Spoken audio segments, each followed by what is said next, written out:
Hello, welcome to the Bearded Tits podcast, hosted by me, Jack Perks. Professionally, I'm a wildlife cameraman, but I dabble in podcasting, and each Tuesday we release an episode as I have a chat with scientists, artists, filmmakers, and passionate people all about nature in a light-hearted and certainly not serious way.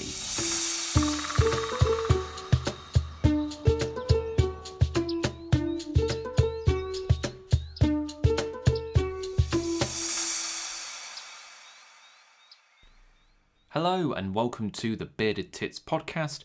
I'm your host, Jack Perks, and this is the first in a series of podcasts called Jack Does Stuff, where, yes, you guessed it, I do stuff. Now in this one, I'm going bird ringing with fellow Nottinghamshire Jack Baddams. Jack also hosts the How Many Geese podcast, and he is a very good naturalist and keen birder himself, so he very kindly invited me out again to go do some bird ringing with him. So it was really interesting to get to grips with some of the birds that he catches and learn a little bit more about that. But before we do that, let's talk about buymeacoffee.com. Now, as many of you will already know if you're regular listeners, I have buymeacoffee.com, which is a way for people to donate money towards the podcast to help it ticking along. Currently, we're trying to raise £500 to get some new microphones, and we are 68% of the way there. So if you're feeling particularly generous and you enjoy these podcasts, bearing in mind I don't have any sponsors or anything, this is the only way that I make any money from this podcast, then please donate to that. I'm just going to read out some of the people who've already donated. And John got a coffee and his message is, "Thanks Jack, unputdownable." Thank you, John. Someone donated anonymously, so I just want to say thanks to them. And then Chris also donated and he's put, "As a fisherman, great to hear about the fight to stop river pollution. Thanks." That was last week's episode with Ashley Smith, which if you haven't listened to already, obviously I highly recommend. So thanks for that. If you do donate, buymeacoffee.com, I'll read out your message in the following week's podcast. So thanks for doing that. Now, let's get back to the bird ringing. It was a early October morning. I got there about 6 o'clock in the morning with Jack to help put the nets up. I actually saw a hedgehog when I was reversing out my drive. That's the first time I've seen a hedgehog really close to my front garden, so absolutely chuffed to have seen that. We met at a place called Cresswell Crags, which is a lovely reserve. It's not really a reserve, it's a kind of cavey area, but there is some kind of natural stuff there, and that is near where Jack lives, and that's his sort of local patch where he collects data on all of these birds. So, without further ado, here's this week's podcast. Well, Jack, we're sat down at Cresswell Crags today, and I think we'll start with a nice, easy question. What is bird ringing for the uninitiated? Yeah, so bird ringing is the process of tagging birds. So the easiest way to tag a bird, the most common way of tagging a bird, is to fit a metal ring to its leg that it wears pretty much like a bracelet, like an anklet, that's got a unique metal number on there that will stay with that bird throughout its entire life. And it means if it's ever recaptured, if it's ever found injured or dead, then it can be identified and tracked back to a particular location if we want to work out where the bird's gone from, or a particular date if we want to learn how old it is. And we've put, again, I say we, you did all the work. You're an excellent scribe. Thank you. That's the main thing. My handwriting's atrocious, but I can write. We've put some nets out in the woods. So you talk me through it. What have we put out today? Yeah, so what we've done today is we've done what is a pretty standard ringing session here at Cresswell Crags. So I've been monitoring the birds here through bird ringing for years, and we have a site that we use that's just out in the meadow by the visitor centre here, and we target nets around the bird feeders because that's where the birds are coming to feed. So we get lots of catches of what common garden birds, goldfinches, blue tits, great tits, all that sort of stuff. And then the special thing that we have here is we can put a short net over the little stream that runs through here, and that's where we catch kingfishers. Ooh, that'd be good, wouldn't it? It would, yeah. And I guess people might ask, why do you do it? Why is it like? It's not quite like fishing, is it? People aren't catching these birds for enjoyment. I guess some people might enjoy it, but what's the reason for catching birds for bird ringing? Yeah, I mean it's definitely very enjoyable, but it's scientific. We're doing this to learn about not only where birds go and how long they live, but also by taking these measurements and things that we're able to do when we have the birds in the hand, we're able to learn about body condition, we're able to learn about year-to-year survival, we're able to learn about all sorts of different things. And bird ringing is really one of the fundamental practices that ornithology is built on. You know, the reason we know that birds go from point A to point B, you know, back in the day, medieval people used to think that swallows hibernated in the bottom of ponds. Yeah. It was only when you can start individually marking birds and you can go, hang on, the swallows have disappeared from the UK. There's now swallows down in South Africa, but you've got no way of knowing whether they're the same swallows unless they've got an individual mark on it. That mark can be a bird ring, and we know that we've had UK swallows caught down in the reed beds in South Africa with UK rings on them. So we're able to prove that that same bird is making that migratory pathway. And then the other thing is age as well. The reason that we know the ages of birds, if you ever Google the average age of a bird, the reason we know that is pretty much down to ringing. Because you might have, my favourite thing is when people go, oh, I've had a lovely robin in my garden for the last 10 years. And you go, well, no, you've probably had about 5 robins in that time. Because the average lifespan of a robin is something like 1.8 years. Is that it? Yeah. And we know that because we're able to get to know them as individuals thanks to putting these rings on them. So yeah, the classic things it helps us learn is where birds go, how long they live, but then when we've got them in the hand, we can take all the measurements. We can learn much more. It's just a much more intimate way of looking at them and gathering that data that can help us spot trends that might be of conservation concern and just build up our knowledge. You can never have too much data about anything, especially in the times that we're in at the minute. No, definitely. And I guess when you compare them to, say, mammals, they're more likely to have distinguishing features, I suppose, whereas birds are a little bit more copy and paste. Superficially, to me anyway. I don't know. Is that... You look like you're going to punch me then, Dan. Is that wrong? In terms of recognising them as individuals, do you mean? Yes. Yeah. Yeah, I mean, although I don't think I could tell a wood mouse from another wood mouse. Oh, I don't know. You get a little glint in some of their eyes. No, I know what you mean. Yeah. But yeah, it's. I mean, for example, like one of the great things we learned here early on in bird ringing was we'd feed the feeding station, look at the feeders, and you'd go, right, we've got about 8 or 9 blue tits coming to this feeding station. Okay, you think that by looking at it. We then put up some nets one morning, and in one morning, in January or February, I can't remember when it was the winter, we caught 66 individual blue tits in one morning. We would have not known that without being able to recognise them as individuals. So, there's been some fantastic studies where people have ringed, like, over the course of a couple of years, like 150 blackbirds in their garden. And just as an observer, unless you see 150, unless you're wading through them to get out to your bins, like you've got no idea your garden is being visited by that many until you can start realising, hang on, this is a different one to that one, this is a different one to that one. So it's a really powerful tool when it comes to working out populations and all sorts of various details. Yeah, no, that makes complete sense. And when it comes down to picking a spot, like where's a good place to catch birds then, right? How do you do it?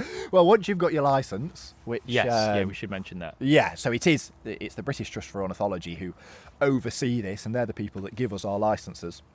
And it is, to get your licence, it takes anywhere between 1.5 and 3 years. So I always think it's quite interesting that it takes a lot longer to learn to do this than it does to drive a car.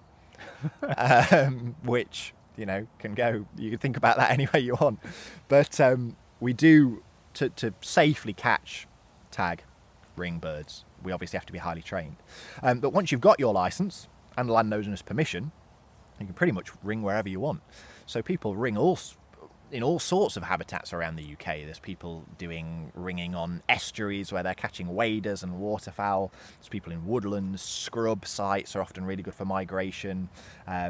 Here, where we're in the woodland and over the stream, what we're looking for is we're looking to intersect the flight paths of the birds. So, for example, if you've got a woodland ride, imagine a footpath down a wood, you'd want to put your net down the footpath. Yeah. Because the birds are going to be flying from the vegetation on one side to the vegetation on the other side. Here, we're intersecting their flight path from the vegetation to the bird feeders, or in the case of the kingfishers over the river, we put it across the river because they're flying up and down that. But yeah, you've got to get yourself into the mind. You've got to become the bird. Get yourself into the mind of the blue tit. Channel your inner blue tit. Exactly. And work out where they're going to go and stick your net in the gap. That makes sense. Well, we'll go check the nets and see if we've caught anything. Sounds good. What have we got, Jack? Got a blackbird, first bird of the morning. Very loud blackbird, which is looks like it is a young male. You can see, we'll talk about it a bit more in the light, but it's got you see the contrast between the black and the brown feathers on the wing. Yeah. So those brown feathers are still its juvenile feathers that are growing through.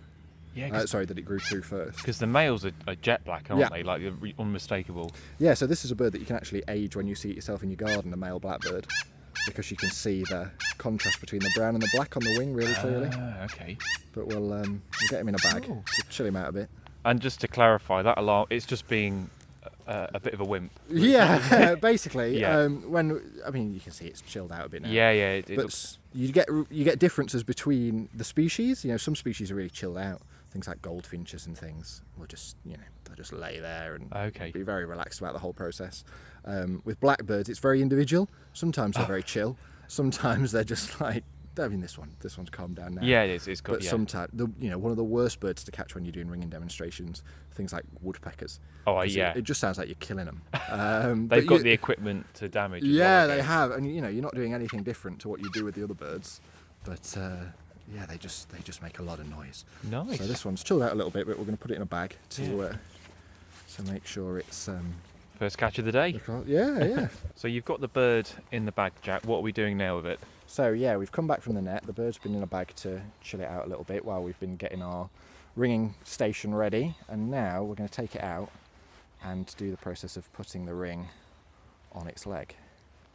So we say ringing station, it's a bench, and not to spoil the illusion. Completely peeled back the curtain.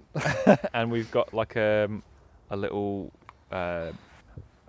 measuring. It's basically the equipment that we need is a book to write down the information, some rings and the ring pliers that we put the ring on the leg with, a ruler to measure the wing length, some weighing scales. Scales, I couldn't think and of the bloody word. On top of the weighing scales, a pot for cocoa powder, which just so happens to be the perfect size to weigh a blackbird in. They definitely had that in mind, didn't they? Okay. So I've got the bird out of the bag, and now we're going to hold it by the foot so that we can see its tarsus, which is basically its leg, and then these take a C ring. Right. So we've got different size rings for different size birds, obviously, because they've all got different size legs, and we can pinch the ring around the leg. The feet, when people say birds came from dinosaurs, you can see that in the really feet. Can. Look at that. I mean, this is a common garden bird, and you can see 3 toes forward, 1 toe back, scaly legs, pointy claws. Yeah, it's the dinosaurs never died. No, they're still here. That's a raptor, isn't it? They're on it's your incredible. bird feeders, yeah. Absolutely incredible. So we've pinched the ring together a little bit on these C rings because they're quite malleable compared to some of the other rings. So we can pinch them together with our fingers, and then we're going to round them off in the pliers. So the pliers have different sized holes in them for different size rings. So we put this one in here, and all we're aiming to do is close it nicely. And these rings, they don't impact the bird in any way, shape or form? Not at all, no. The BTO, so the British Trust for Ornithology, who oversee all bird ringing and who my licence is under, their line on it is that the bird rings weigh no more to the bird as our mobile phones do in our pockets. Okay, that's a good way of looking at it. So that's a way, just to show that they don't notice it in their day-to-day lives. And there are some ringed birds out there. The oldest wild bird is Wisdom the albatross, who's 70-something, at least 70-something, and we know she's that old because she's been ringed that time. So it doesn't impact their life at all. I think the oldest bird in the UK is a Manx shearwater that's 50-something years old. Wow. Once again, we know that because it's been ringed. Okay, so we've got the ring on the bird. That's the first thing we do after we've identified it, of course. So that's the ring with the unique number that it's going to keep for the rest of its life now. And the great thing about blackbirds is that they are surprisingly migratory. And here at Creswell Crags, we have found an unfortunate dead one with a Norwegian ring on it before. So this one, we're in well into autumn now. So this one could well have come from the continent, or it could be a local breeder that moves off elsewhere. But is there any difference with the continentals? Can you? Well, there's a bit of debate actually. Okay. Some people say that this one would be a really good candidate for a continental bird. So to describe what it looks like, your blackbird normally has quite a yellowish bill. This one's pretty black. Yeah, it is, isn't it? And the black bill and the sort of darker overall appearance, even though this is a juvenile, so we don't expect it to be really popping, some people would say this is a great candidate for a continental blackbird. Other people I've seen question that a little bit. Right. But yeah, that is something that people do say. But, Fair enough. But it could well be, yeah. Wow. And we can tell its age because we can see that. Right. Doesn't like me opening its No. wing.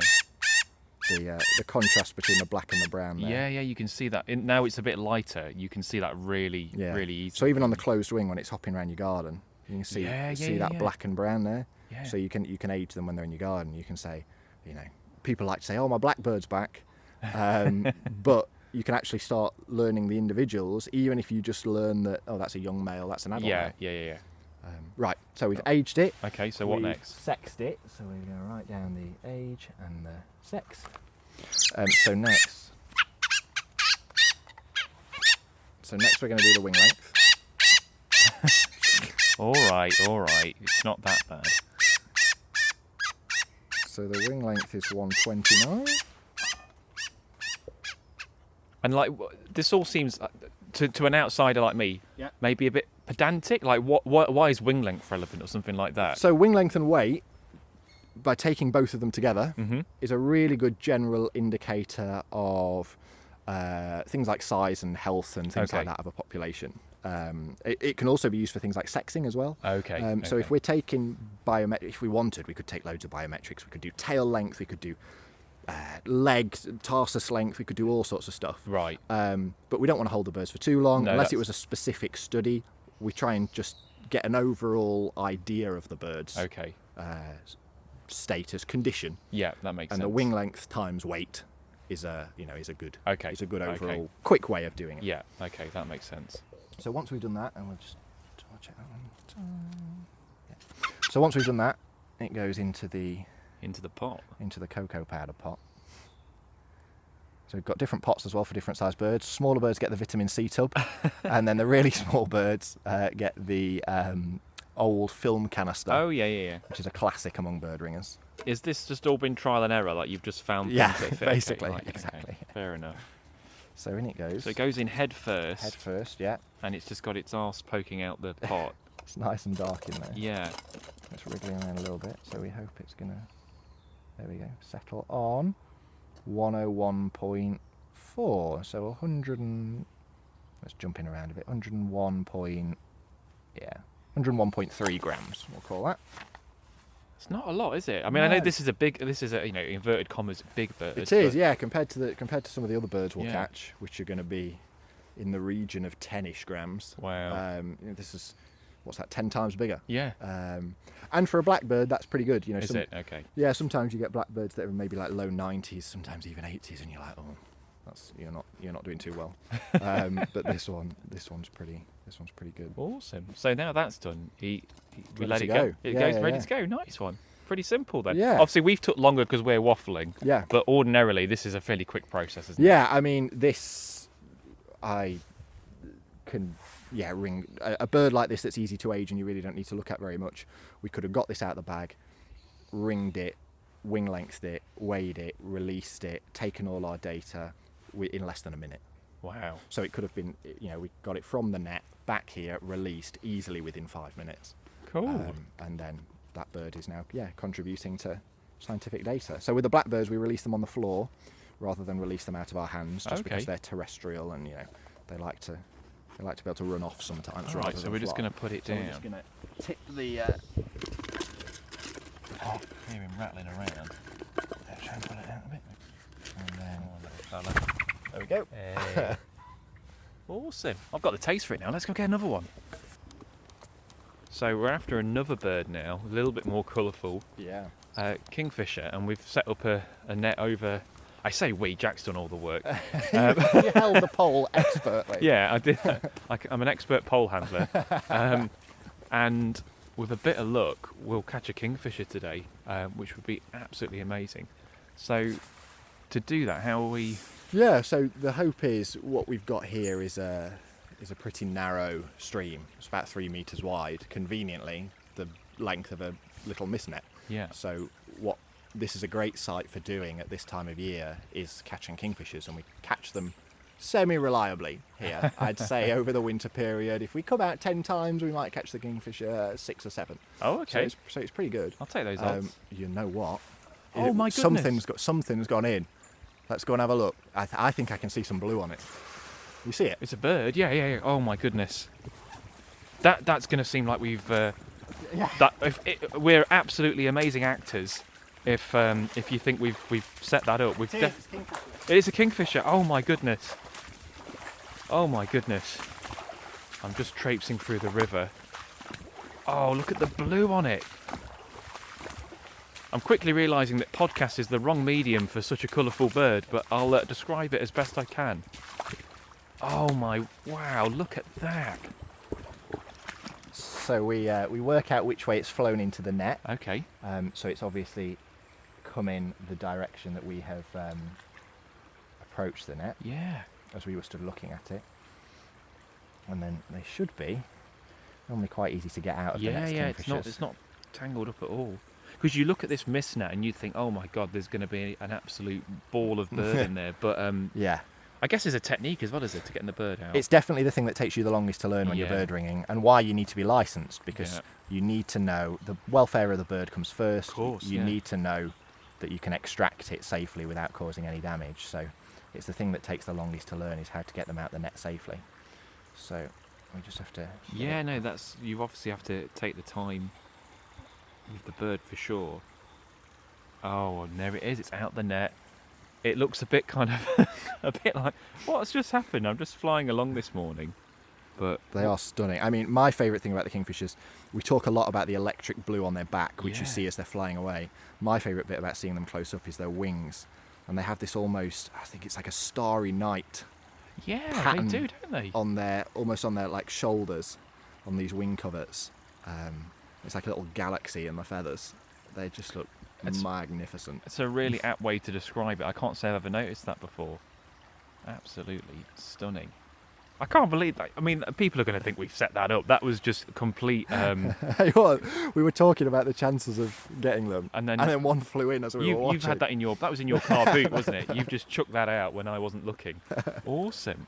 So do we need to take this back to the station to do stuff to it? Yeah, exactly. So Great. We'll do what we always do with the birds, which is put them in a bag to calm them down, so that when we get back to our ringing station, we can then get it out, have a closer look, and take the details. Let's go do that. So we're back at the station / bench with the kingfisher, and we're about to take all the data from it. We're just going to get our aging book out. They're normally pretty easy to age. An aging book? So yeah, so this is the Bible. This is the Lauren de Mongian. There's actually a couple of books that we can use. This is my particular favourite, which is tells us how to age and sex each bird, because each bird is different. When it comes to each species, we're looking at different things. There's general rules that you can look at when it comes to the wear in the feathers and contrast between feather colours, but for each bird it's slightly different. So we have this book which basically just lists them all. Presumably, like, over time, this book would just be in your head. Yes. Like, I mean, exactly. Or learning, as it's normally said, but like, quite things in your head.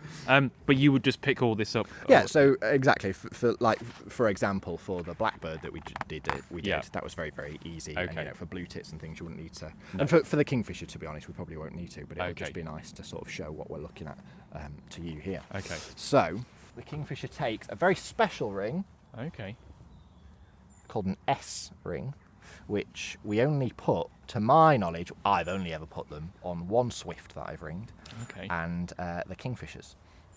Because their legs are so thin, or I don't really know why we put these special rings on. They've got very short, stumpy legs. Okay. But only kingfishers and swifts really take these. Well, they're pretty special birds, both of them, aren't they? There it is. It's out the bag. Beautiful. It is. It's magic. Got his mouth open in defiance. Are they aggressive? Would he peck you? No, they're not.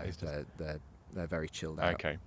They might do a little threat posture. Much more relaxed than the juvenile blackbird, isn't it? Yeah. So their legs are Yeah, I see you're actually kind of struggling to... Absolutely tiny there. We're trying to just get that tarsus out from Yeah. from under the feathers, and just look how short that leg is. So what we have to do is try and get the... Am I right in thinking that their feathers aren't actually blue and orange as well? Isn't it a trick of the light? They're not blue, yeah. Not blue, okay. Yeah, it's basically there's no blue pigment within their feathers. They're just it's how the light refracts or reflects through it. What's the advantage of that? No idea. No idea. Okay. Google it. So we close this ring. He's well behaved, very well behaved. Yeah. Well, I say he, and you can feel free to correct me, but it's got the lipstick on its lower mandible, so that would suggest female? So this is where there's a nice thing in the book. Okay. So basically, many people will say if there's any orange on the lower mandible, it's a female. Okay. What we look at with the in the book is it tells us that there basically has to be, if there's a pale base on the lower mandible, it has to be less than a third of the bill. Oh, but if you've got like a quarter of the bill with a pale base on it, then it could still be a male. Right. It could be a juvenile male. This so one, though, what are we thinking here then? I think it's a female. Female, okay. Yeah, because there's a lot of orange on there. But the males don't always have the completely jet black bill. And it's got that little white bit on the end of its bill, so that would suggest it's juvenile, because that's the egg tooth. Is that right, or is that not? No, so that will Okay. have gone by now. Oh, okay. Okay then. But there is ways that we can tell it's a juvenile. Okay, go on then. Which is really nice on kingfishers at this time of year. It looks like the top of their legs Yeah. have been drizzled with chocolate. Okay. Yeah. I can sort of see that. Yeah. Like a really clear line between. Yeah. So a bit like our hand in a way, isn't it? So to it a goes. degree. Yeah. So it goes from the top of the leg and the top of the feet is brown, Okay. Yeah. and then underneath is orange.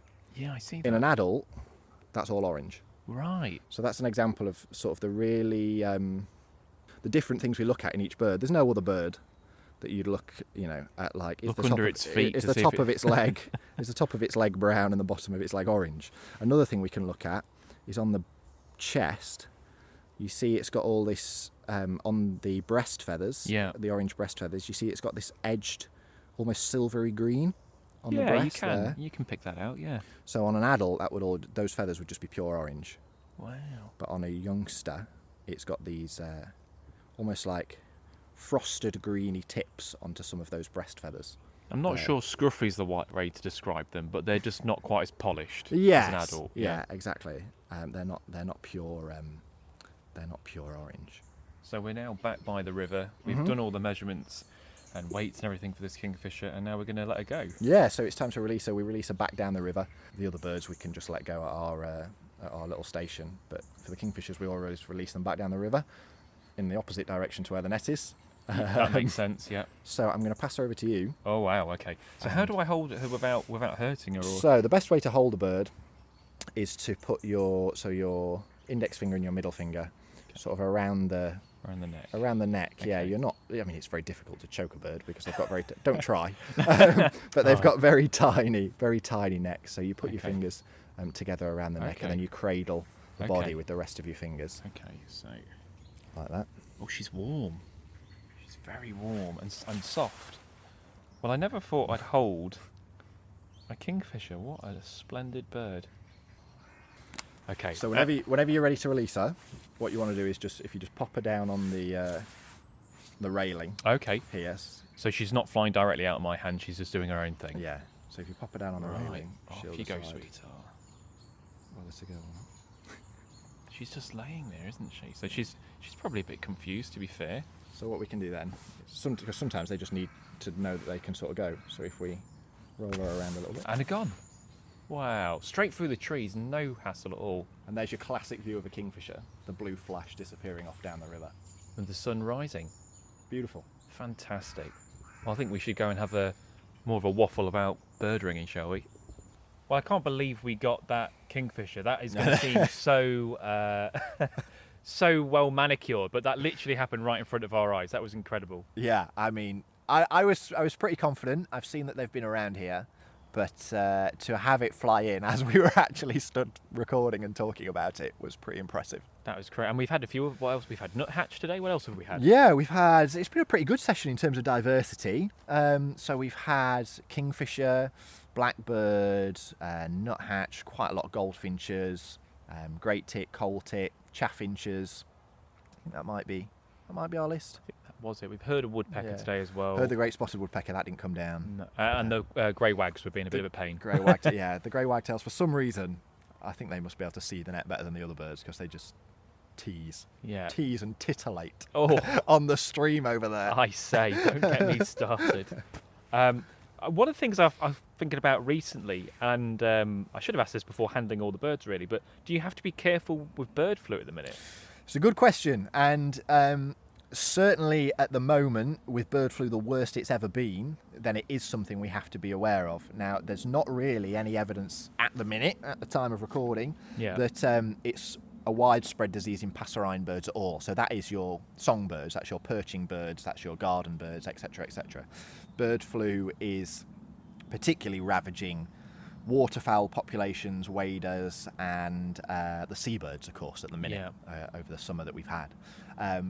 If the BTO, we get constant regular emails from the BTO updating us on the bird flu situation and any restrictions that might apply to bird ringing. So bird ringing has been stopped in a few places, particularly in and around seabird colonies at the moment. And during the winter, when the waterfowl often get it, then there's exclusion zones set up where you're not allowed to do any ringing. But at the minute, with the evidence being that it's not prevalent in the birds that we're catching at all, then we're able to carry on. As always, practice good hygiene, wash the bags after every ringing session, all that sort of stuff, as we always do. But at the minute, thankfully, it doesn't seem to be a major problem in the birds that we're looking at. No, okay, that's. I was just curious about, obviously, when I go to Attenborough Nature Reserve, not too far away, they've asked people to stop feeding the birds. I guess that's more waterfowl, though, isn't it? Which is gonna be, and there are, I believe that there have been some landowners who have stopped ringing taking place on their site, just as a real precaution. To exercise that precaution. But at the minute, like I say, there's not really the evidence that it's prevalent in songbirds. But if that was to ever change, then of course we'd stop, because the welfare of the bird is always what comes first. Yeah, of course, that makes complete sense. We kind of touched on it earlier, but and you might have already answered this actually. But do they get wise to the nets then? If you're netting, because you're here once a week, you say roughly? Yeah, roughly about once a week over this winter period. Some of them do, some of them don't. So the grey wagtails, I'm sure that they're, I don't know, for whatever reason, more perceptive and they can see the net. But then we caught a goldfinch today. Yeah. We caught a goldfinch earlier this morning, and then we caught it again later this morning. Yeah. So that's obviously, one, it proves that some of them just don't get wise at all, and that maybe some of them are stupider than others. But also it proves that they're not undergoing any severe level of stress. It's not been stunned or anything. It was in the net like 5 minutes later, isn't it? So it's not really traumatizing them to the extent that they're like, I can't be around this place anymore. There was one morning, I remember, a few years ago, where we caught one great tit 7 times in a morning. And it was hungry. Like we just ended up memorizing the ring number, and then we'd go to the net, but we'd be like, oh, here we go, it's you again. And then I remember releasing it, it must have been the 5th or 6th time, and I was stood on a big 18-meter net, and I was at one end of the net, and I took the great tit out, turned round, released it. It flew in a massive arc over the field, a big horseshoe shape, and then just piled into the net at the far end of at the other end of the 18 like, metres. Fuck you, Jack. And I was like, oh, for God's sake. So yeah, but that, that goes to prove that they're not overly stressed by the whole thing. But some birds, that's obviously not got wise to it. But things like house sparrows, they're quite notorious for, once you've caught them once, tricky to catch them again. Yeah, and but it's important to remember the nets that we're talking about here, these mist nets, so that's MIST, like the fog. They're basically like a badminton net strung between 2 poles. Yeah. They're made out of an incredibly thin, dark, nylon-style mesh. I catch people in them. Like, well, I got caught in it earlier, didn't I? So yeah. But you knew it was there. But Yeah. I catch people who, might be walking through a woodland ride or whatever, and we've put a net there. Sometimes we've even gone, oh, just be careful, there's a net down there, you know, we're catching birds, and they expect it to be like a big fishing net or something. And if you're not looking for it, it just melts into the trees, and it's You just find them all tangled up and twitching. We basically heard people being like, oh, and then you go over there, and then zips caught in it, and their dogs caught in it, and you're like, oh, fuck's sake. And you've got to like extract all their zips and everything. It's an absolute nightmare. Oh. So yeah, it's not just the birds that don't get wise to it, people. No, people People no, do. that doesn't surprise me particularly. What happens with larger birds then? Because, you know, presumably like golden eagle, you're not going to chuck a net out for those, are you? So how do you ring the big birds? Well, there's a few different ways of catching birds, and that can be done in all sorts of different ways. So you've got cannon netting, which cannon netting is what they use on estuaries for waders and waterfowl. So you've got large flocks of birds. What you do is you dig tubes into the sand that are filled with gunpowder, and then a net on top of it, like weights put on top of the gunpowder in the tube, like a mortar, basically. Okay. And then attached to the weight is all the net. You bury it in the sand, and you sit there and wait, you know, hidden, someone with the detonator, for the flock of waders or waterfowl to get into the right spot. When they're in the right spot, and there's no birds in the area that the weight's going to land, so you're not going to obliterate any. That's always good. Then you hit the detonator, and basically it explodes a giant net over the top of the flock and holds them down. And some of the catchers, they can catch hundreds of birds in one detonation. Have you done this? I've seen it done. I've been out on the Wash with the Wash Wader Ringing Group when they fired on, I think, about 50 or 60 sanderling they caught in one go, and a few ring plover in there as well. But they can catch hundreds in one crazy. go. It's insane. But it's obvious that's even more tightly controlled, and there's only a few people around the country licensed to cannon that's it. fair enough. So that's a way of catching some birds. We have all sorts of different traps too. We've had a couple of traps today. Yeah, we've used them today, haven't we? Yeah. That can be used for catching bigger birds, things like wood pigeons and things. For things like eagles, I don't know whether anyone does this in the UK, but it was one of the most badass ways I've ever seen of catching a bird. Where was it? I saw an advert for a job. I think it was in America a few years ago, and they were catching and tagging. It must have been bald eagles. But I think they do this with white-tailed eagles as well. But basically, the carrion feeders, where you get them in large flocks. You know, you get multiple eagles all coming down to a carcass. And what they did is they dug like a shed into the ground, like a bird hide into the ground. Okay, so imagine this shed built into the ground, with a few feet sticking above the surface of the ground, with slits in it. So almost like you're in a bird hide. You know, I think I know where this is going, but go on. And you're looking out of this gap, and you feed it. You keep putting carcasses out. You keep putting meat out, so the eagles know to come down, and it becomes, you know, a feeding spot for these eagles. And when you get things like bald eagles and white-tailed eagles, they come down and they often bicker and fight, and they're, you know, moving around or whatever. And you're sat there in your hide, waiting. You've gone in under the cover of darkness. The eagles are coming down in the morning. And you literally then, as they're all around you, as you're hidden in this bunker, stick your hand out of the slit, grab an eagle by the legs, pull it into the bunker, Jesus. and they like tie it up and put it in a bag, put it in the corner. And the theory is, if you're fast enough, and it's when they're all preoccupied with fighting each other, You can get more than one. you can then get more than one. And you just grab them and pull them in. And that's the most badass way I've ever heard of catching. More badass than cannon netting is that. So, mugging an eagle and wrapping it up. That's and just incredible. wrapping it up. So yeah, there's all sorts. The bottom line is, as long as it's fine for bird welfare. Yes, yeah. You can catch a bird in any way your imagination conceive. Okay, that's got to be worth a go. So I wondered, what is the best bird you've had in your hand? Oh, that's a great question.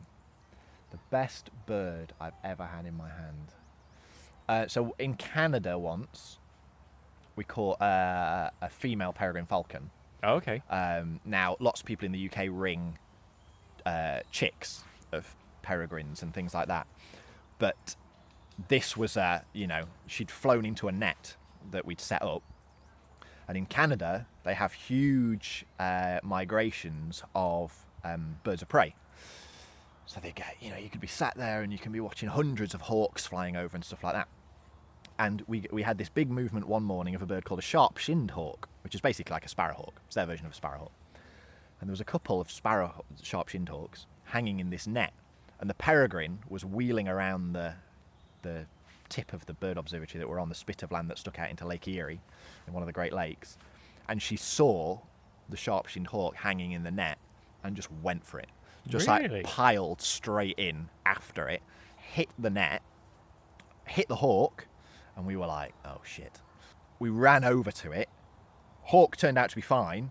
As soon as she realised she'd got caught in the net, she sort of like rolled to the side and was hanging in the shelves that are in the net. And we were able to get the hawk out and the female peregrine 2 for 1. at the same time. But to hold her and just to have the fastest animal on the planet, like in your hands, and you could feel the power. You could feel the power of her flight muscles, and you could feel the power in her legs, and she was just really, really cool. So although that's not in Britain, that's maybe the best British bird I've held.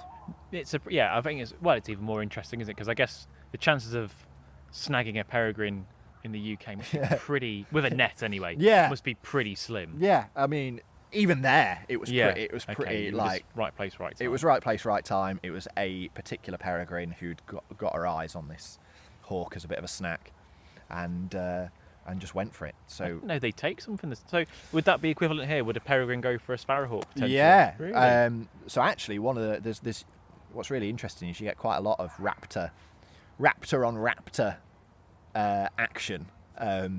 Exactly. This is not an X-rated podcast now. Then I don't know. Oh no, I'm rubbing my knees hard now. Yeah. So you get raptors preying on raptors. So things like goshawks. Yeah, I know they're So pretty. they'll eat kestrels, they'll Yeah. eat sparrowhawks quite regularly. Peregrines, I mean, they can hunt birds up to the size of cranes. A What? big female peregrine, yeah. I mean, they take geese quite regularly. Really? Yeah. I did not know that. Yeah, they'll take geese. But a female peregrine, being a third larger than the male, she's an absolute monster.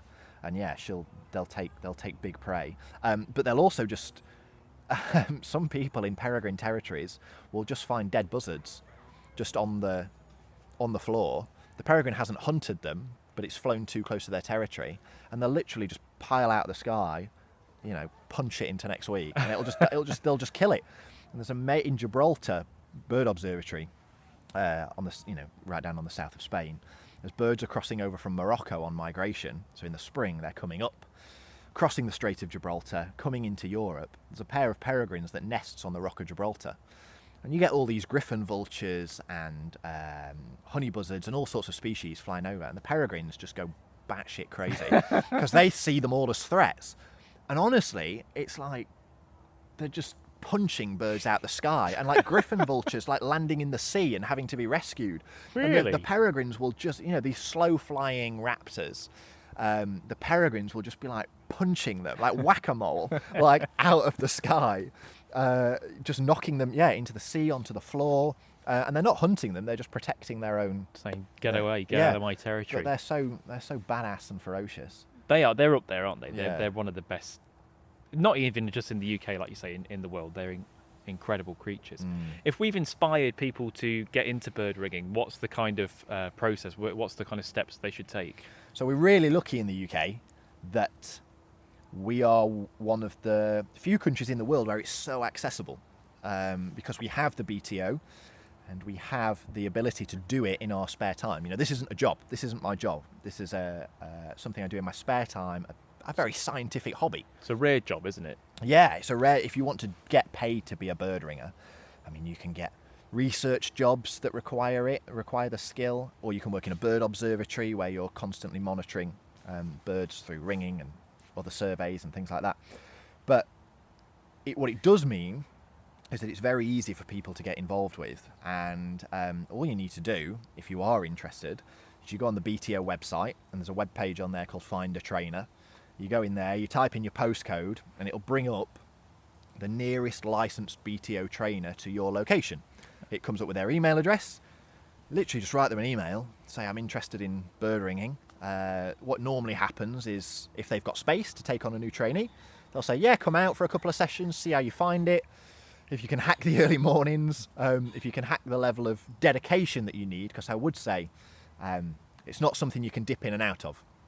because it's a skill to be confident handling birds, to be confident taking them out of nets. You really do need constant practice to do that, and also to learn how to age them, and to learn how the molt works, and to learn the intricacies of the feathers that you're looking at. You're only going to get that by doing it regularly. So if you can commit to 2 or 3 weekend days a month, because in generally what happens is, because it happens in people's spare times, most ringers go out on a Saturday or a Sunday. So for me, I went out every Sunday that I could from being 17 to, whenever I got my license. So if you can commit to the time, get in touch with the trainer. If they've got space, they'll invite you out. It's literally as simple as that. And then you can just start your journey. And it's the best thing I ever got involved with, without a doubt. It looks fun. It looks quite addictive, to be honest. I think if I got into it, I'd be out doing it all the time. It is. And I mean, like, especially when most of us got into biology because we liked crawling around catching things. And now I get to do that for science. Yeah, exactly. So, yeah, it's a really cool thing to do. It looks good fun. And before we go, Jack also hosts a podcast. So if you just what's the podcast called, and where can people find it? Podcast is called How Many Geese, and it's a bit of a sort of comedy nature podcast that I co-host with another sort of naturey mate of mine, Roddy Shaw, and you can find it everywhere. I'm going to do the classic. It's just everywhere. Wherever you get your podcasts. It's on Spotify, it's on iTunes, it's on all those places. So have a listen. Well worth tuning into it if you've not already. Well, look, mate, it's a pleasure to come out with you again. Had a great day. We've caught lots of interesting birds and learnt a little bit about bird ringing. So yeah, thanks for having me. No worries, always a pleasure. That was Jack Baddams. I know everyone's going to think that we faked that kingfisher, but I promise you, we literally walked up and the bloody thing went in the net. So that was just bonkers. Love Jack to bits. He's so passionate about what he does, so knowledgeable. Always a pleasure spending time with him. And as I say, if you haven't already, do check out his podcast, How Many Geese. I've listened to a few episodes now and really enjoy the kind of mix of just fantastic facts in it and witty humour as well. Now, if you want to follow me on social media, you can. On Twitter, it's Jack Perks Photo. On Facebook, it's Jack Perks Wildlife Media. And on Instagram, it's @FishTwitcher. Over on YouTube, it's Jack Perks Wildlife Media as well. And the podcast also has its own social media. If you just search for the Bearded Tits podcast, we're on Facebook and Twitter as well. If you haven't already, please consider donating something to buymeacoffee.com. It does help the podcast ticking along and just makes me want to do these sort of things. I am still hunting for sponsorship. That would be the dream. It'd be nice to get a good chunk of change for that, but that is ongoing. Now, next week's podcast is all about beavers. So I head up to Idle Valley Nature Reserve in Nottinghamshire and I meet Elliot Keane from Nottinghamshire Wildlife Trust as we have a traipse around the largest beaver enclosure in the country, and we talk a little bit about beavers, why we should potentially bring them back, are there any downsides to that, are there any good sides to that, and we also get to see some beaver signs as we walk around. It's going to be a great podcast. This has been the Bearded Tits podcast. I've been your host, Jack Perks, and I'll see you next Tuesday. Cheers.